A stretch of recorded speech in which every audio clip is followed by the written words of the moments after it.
So here we go.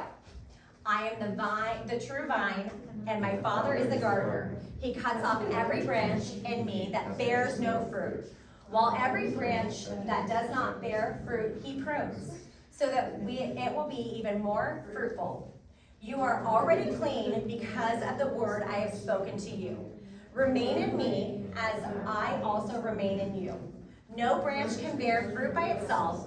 It must remain in the vine. Neither can you bear fruit unless you remain in me. I am the vine, you are the branches. If you remain in me and I in you, you will bear much fruit. Apart from me, you can do nothing. If you do not remain in me, you are like a branch that is thrown away and withers. Such branches are picked up, thrown in the fire, and burned. If you remain in me and my words remain in you, ask whatever you wish, and it will be done for you. This is to my Father's glory that you bear much fruit, showing yourselves to be my disciples. As the Father has loved me, so have I loved you. Now remain in my love. If you keep my commands, you will remain in my love, just as I have kept my Father's commands and remain in his love. I have told you this so that my joy may be in you and that your joy may be complete. My command is this: love each other as I have loved you. Greater love has no one than this, to lay down one's life for one's friends. You are my friends if you do what I command. I no longer call you servants, because a servant doesn't know his master's business. Instead, I have called you friends, for everything that I have learned from my Father, I have made known to you. You did not choose me, but I chose you and appointed you so that you might go and bear fruit, fruit that will last. And so that whatever you ask in my name, the Father will give you. This is my command. Love each other. Woo! Come on. Love each other, right? Okay. So you guys can be seated, right? So we love the Bible. Can I get an amen? Amen. Right? There is power in these words. When we read these words, we are filled with truth, right? And that's important. Wherever we go, whatever we're doing, we're shining the light of Jesus to every person we come in contact with. Do you know how we can do it well? When we're filled with Jesus. So, really quick, I got a question for you guys, because I always like an analogy, right? Sometimes things in the Bible, like big words, big concepts, big things to learn. How many of you play sports? Raise your hand if you play any sport of any kind. Okay, you got a lot of kids. Ryan actually wore his uniform on purpose for it. He knew what I was preaching on. No, just kidding. Good job, Ryan. So what we're going to do right now is we're going to actually take a look up here really quick. I'm going to show you a quick little video clip, and I want you guys to pay attention to what's happening in the video and some of the words that are being said in the video. What are you? Mobile! Agile! Awesome! What is pain? Fresh air! What is fatigue? Hard clothes! Will you ever quit? No! We want some more! We want some more! We want some more! Turn it!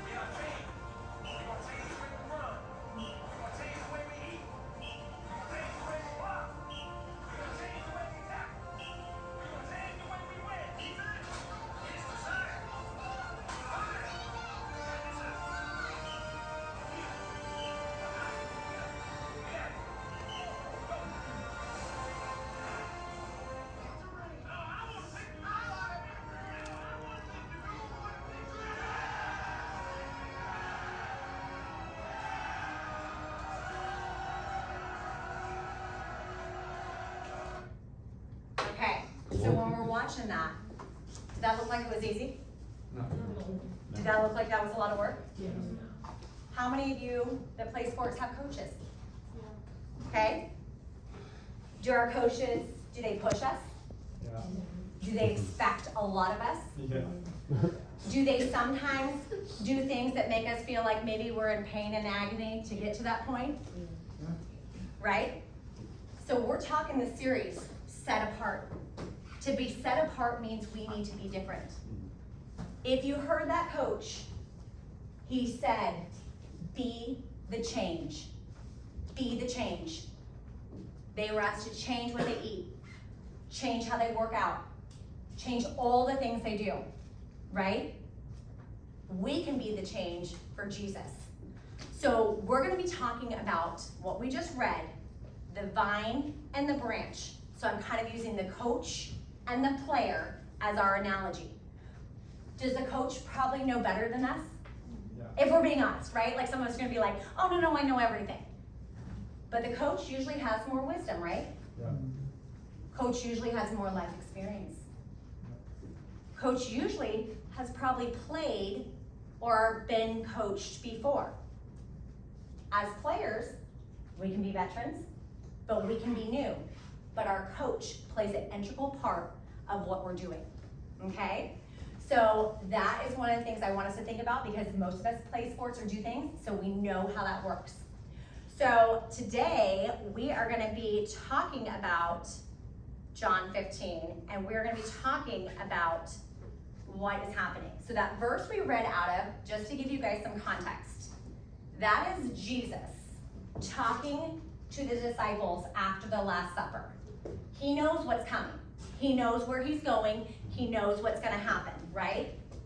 But he is trying to empower and equip his disciples to go out and preach the gospel to everyone else, okay? So, we have 3 main points tonight. You guys ready for 3? That's not too many, right? Okay, so number 1, main point, Jesus is the vine. Who's the vine?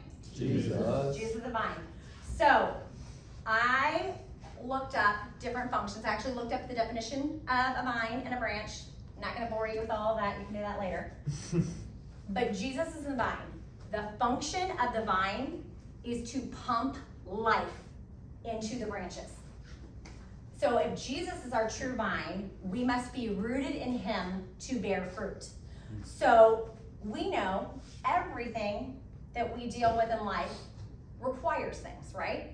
Maybe you require air to breathe, maybe you require like education to learn, all these things. But what I think about is when we talk about pumping life into us, it's like power.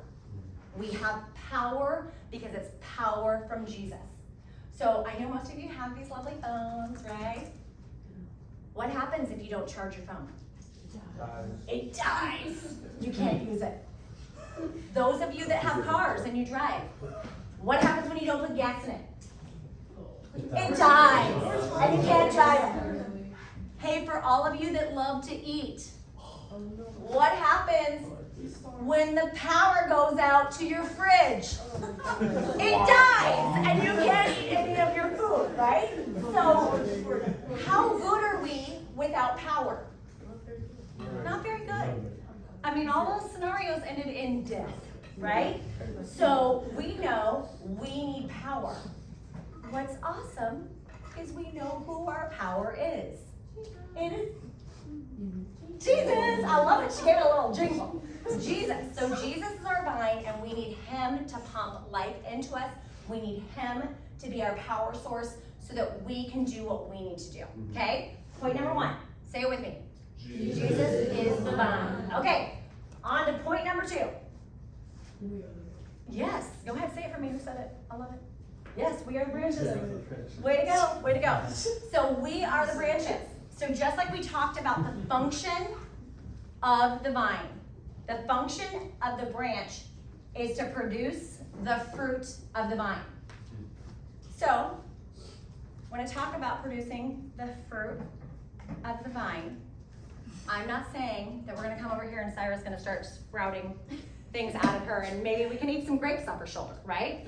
I'm talking about spiritual fruit. So to do this, we are gonna go into the book of Galatians. So can you put up our verse for us? So our spiritual fruit is laid out in Galatians 5:22 and 23. But the fruit of the Spirit is love, joy, peace, forbearance, kindness, goodness, faithfulness, gentleness, and self-control. Against such things, there is no law. So now we specifically see in God's word what the fruit of the Spirit is. So if we are the branches that are supposed to produce this fruit, we need the vine, Jesus, to give us power and strength in that. So if we're being honest, is everybody good all the time? Okay, I like it. No liars in the room tonight. Is everybody gentle to people all the time? We spare everyone's feelings. We're so gentle. This is my favorite, being an all-boy mom. Do we all exhibit self-control all the time? No. No, we don't, right? So we know to produce these things, we need help, right? And so John 15 is giving us a real image of we're branches. Do you remember when we read in there? I don't know if you remember, but I kind of tried to emphasize it. We can do nothing without God. Nothing, right? And so we know in order to get this, we have to make sure that we are reaching to God, who is going to give us the power and the life and the goodness to be able to do all these things. Do you know what's awesome about this too? If we grow this fruit, we look a little different. We look set apart. Our friends might say, what's so different about Gavin? I like something about him. Our friends might say, Diego, gosh, he's just always helpful and kind. We might have some girls that started a prayer circle at their school, right? So there's things that set us apart when we are growing in Jesus and we are developing the fruits of the Spirit.